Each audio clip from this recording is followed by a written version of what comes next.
Assalamualaikum warahmatullahi wabarakatuh. Kami dari kelompok 3 akan menjelaskan tentang anggaran investasi. Nah, anggaran investasi. Investasi ini sendiri adalah rencana perusahaan di dalam suatu periode tertentu untuk membeli sejumlah barang yang akan digunakan di dalam proses produktif perusahaan dalam jangka panjang. Nah, anggaran investasi sendiri ini merupakan alat manajemen keuangan yang digunakan untuk merencanakan, mengalokasikan, dan mengendalikan sumber daya keuangan yang diperlukan untuk melakukan investasi dalam proyek atau aset tertentu. Tujuan dari anggaran investasi ini sendiri adalah untuk menciptakan nilai tambah bagi perusahaan melalui penggunaan sumber daya yang efisien dan optimal. Anggaran investasi membantu perusahaan dalam mengalokasikan dana dengan bijaksana, memprioritaskan proyek yang memiliki nilai tambah tinggi, dan mengoptimalkan pengembalian investasi.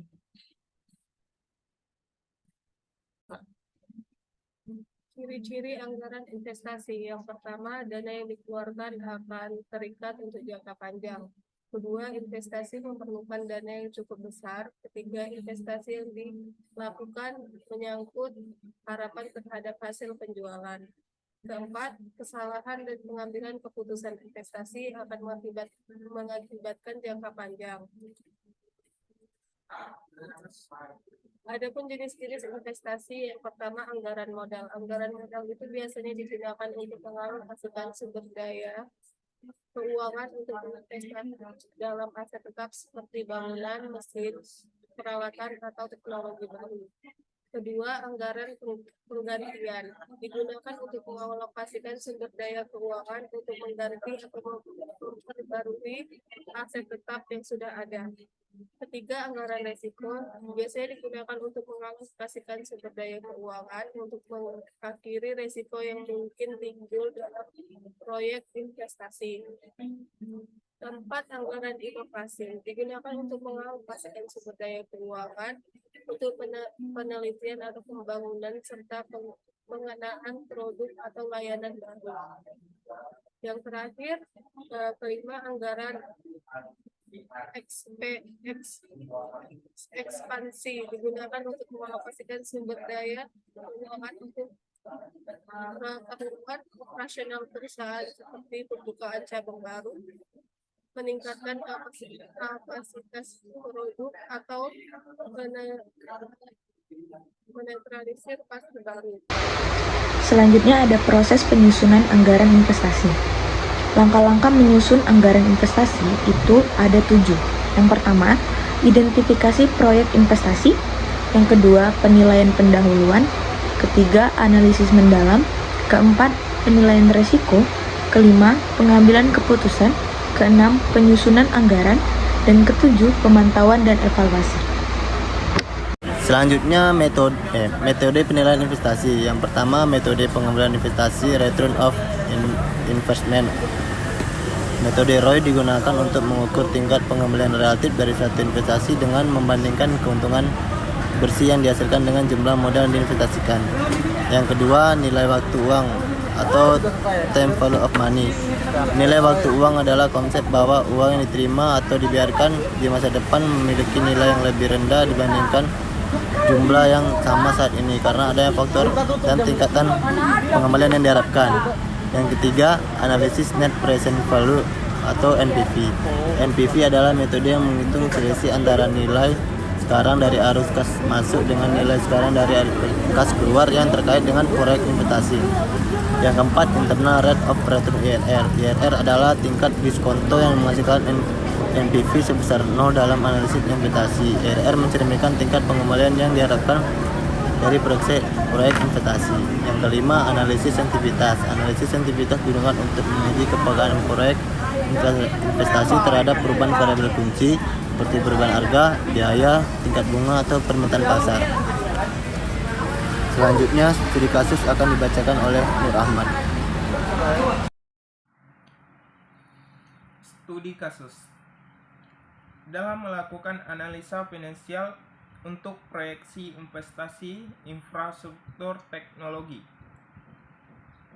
Perusahaan XY mengumpulkan data keuangan dan melakukan proyeksi arus kas selama 5 tahun ke depan.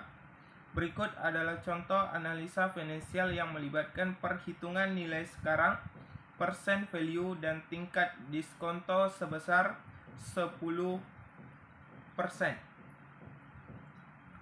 A. Proyeksi arus kas.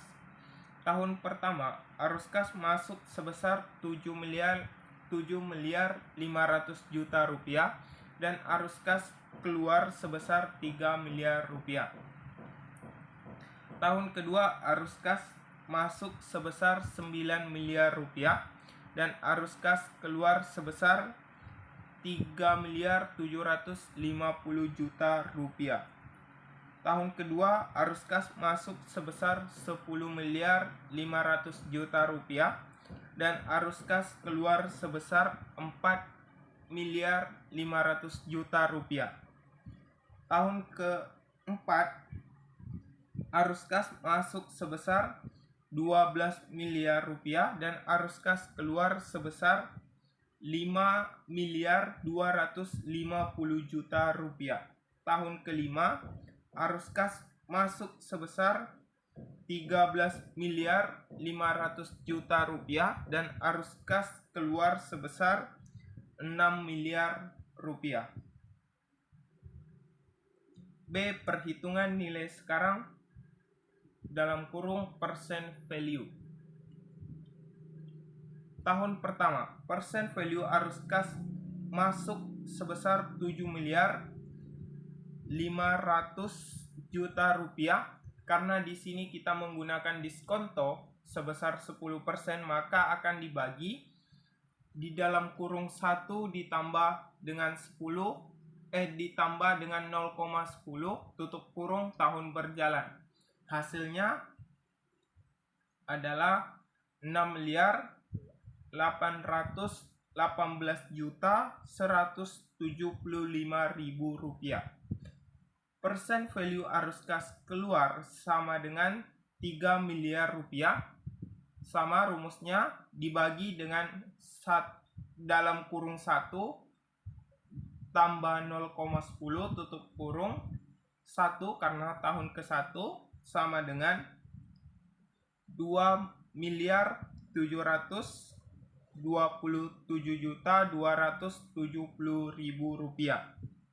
Tahun kedua, persen value arus kas masuk sebesar 9 miliar rupiah dibagi dengan 1 ditambah dengan 0,10 tutup kurung 2 karena di tahun kedua sama dengan 7 miliar 438 juta 20 ribu rupiah.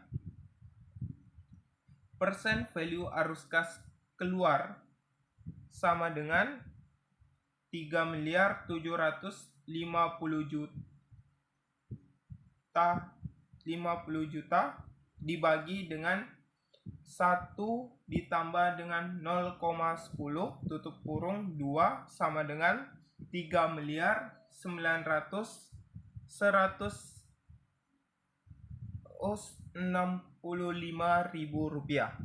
Tahun ketiga, persen value arus kas masuk sebesar 10 miliar 500 juta rupiah dibagi dalam kurung 1 ditambah 0,10 tutup kurung 3 karena di tahun ketiga sama dengan 8 miliar 287 juta 290 ribu rupiah. Persen value arus kas keluar sama dengan 4 miliar 500 juta rupiah dibagi dalam kurung 1 ditambah 0,10 tutup kurung 3 sama dengan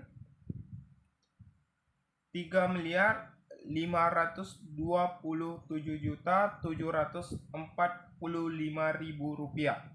Tahun keempat, persen value arus kas masuk sebesar 12 miliar dibagi dalam kurung 1 ditambah 0,10 tutup kurung sama dengan 9.313.800.000 rupiah. Persen value arus kas keluar sebesar 5.250.000.000 rupiah dibagi dalam kurung 1 ditambah 0,10 tutup kurung 4 sama dengan 3.966.930.000 rupiah. Tahun kelima persen value arus kas masuk sebesar 3.500.000.000 rupiah dibagi dengan 1 ditambah dengan 0,10 tutup kurung 5 sama dengan 10.245.195.000 rupiah. Persen value arus kas keluar sama dengan 6 miliar dibagi dalam kurung 1 ditambah 0,10 tutup kurung 5 sama dengan 4.515.570.000 rupiah.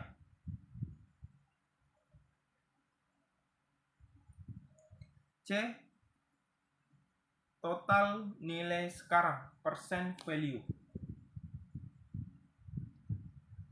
Total persen value arus kas masuk sama dengan 6.818.175.000 rupiah ditambah dengan 7.438.020.000 rupiah ditambah dengan 8.287.290.000 rupiah ditambah dengan 9.313.800.000 rupiah ditambah dengan 10.245.195.000 rupiah sama dengan 42.102.480.000 rupiah. Total persen value arus kas keluar sebesar 2.227.270.000 rupiah ditambah dengan 3.099.165.000 rupiah ditambah dengan 3.527.745.000 rupiah ditambah dengan 3.966.930.000 rupiah ditambah dengan 4.515.570.000 rupiah sama dengan 17.821.680.000 rupiah. D. Total nilai persen value.